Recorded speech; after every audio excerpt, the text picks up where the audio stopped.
So the Mystics GM has just been fired in what is, in my opinion, one of the craziest, absolutely craziest decisions we will see in free agency.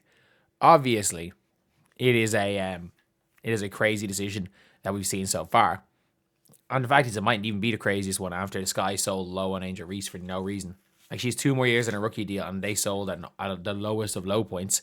And this guy also traded a pick to make sure, like, they basically traded a pick or 2 picks to make sure no one got taken, and then they're trying to, we ultimately running it back, but they're actually going to let them go anyway.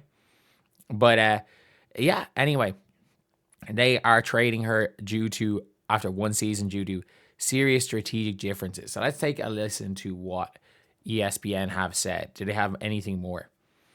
And by the way, they're 16 and 28. I think they were 14 and 14. And then they tanked the rest of the season.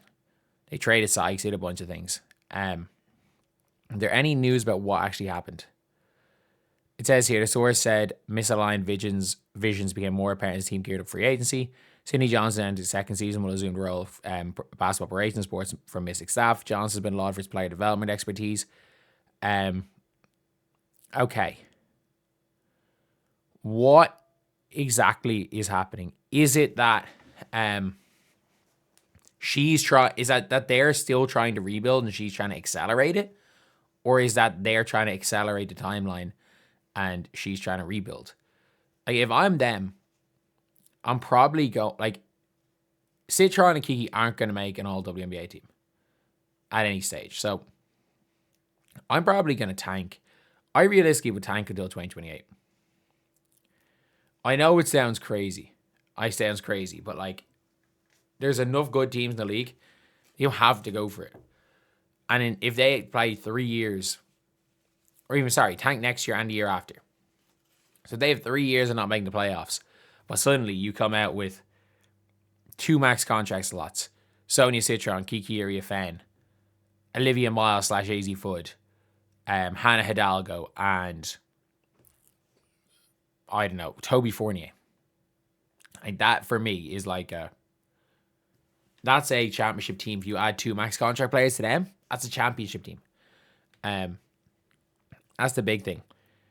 So obviously there's nothing else here. Obviously, have Georgia Amore, JC Sheldon. But the craziest thing is that she did an unbelievable job. The only thing I will knock her is that she undersold on Aliyah Edwards.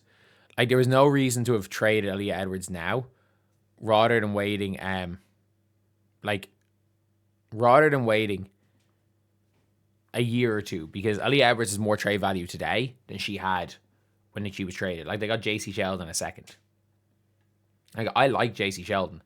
I still think it's a bad trade. But other than that, what she did in the last year, she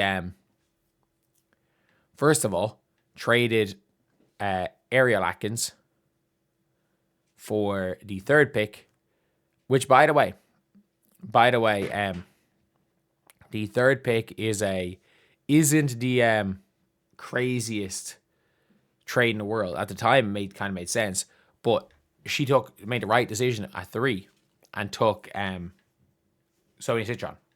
A lot of people thought Citron might have fallen. Not only that, and at number 4, a lot of people thought Anissa Morrow was going to go there because Kiki Iriafen had a poor senior season at USC. A lot of people thought she was just Cam Brink made her look good, myself included. She didn't buy that. She bought into the hype and took Kiki at 4, which is the right pick.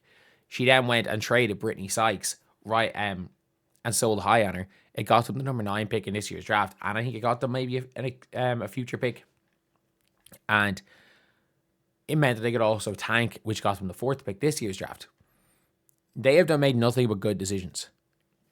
They've done nothing but make good decisions, other than, again, maybe underselling slightly on Aliyah Edwards.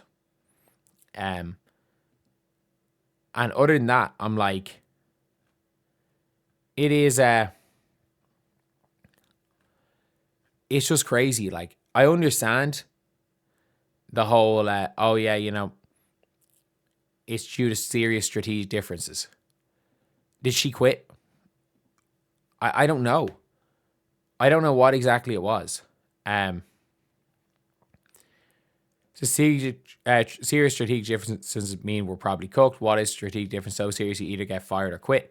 It's basically, I don't know whether it's either she wanted to keep the rebuild going and they want to accelerate the timeline, or she's like, we can go for it now.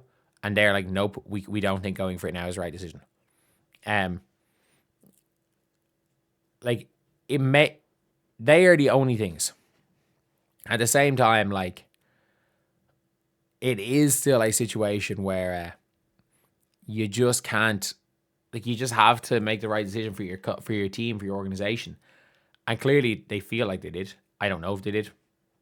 I really don't know if they did. For me, this seems like a little bit of an overreaction. Like, if you are an owner, I don't know if you can fully veto, but you can, like, de facto veto a lot of things.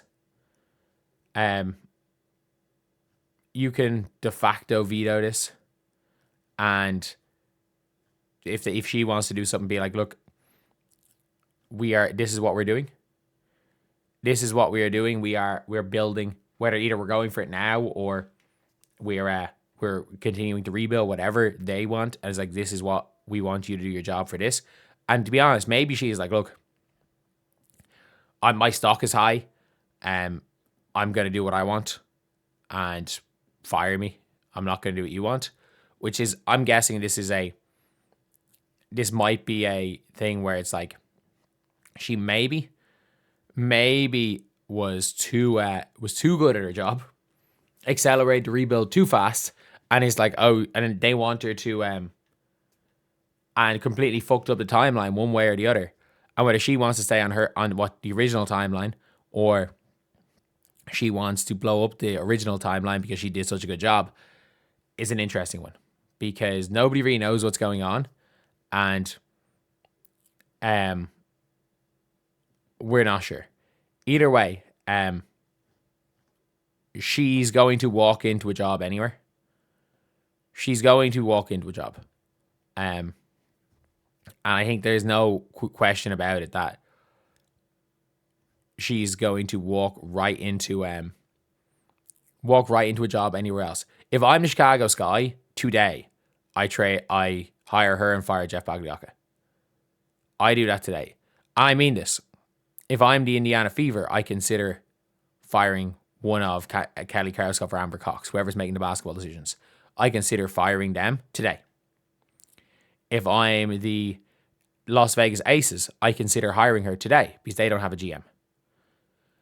Literally, I mean this. If I'm any team, other than maybe an expansion because we don't know where the Valks, I strongly consider hiring her today. I consider buying out whoever my GM is and firing them because she's that good. And I think that she's not going to be unemployed for long. And I have a feeling that this is probably, as much as anything, almost a mutual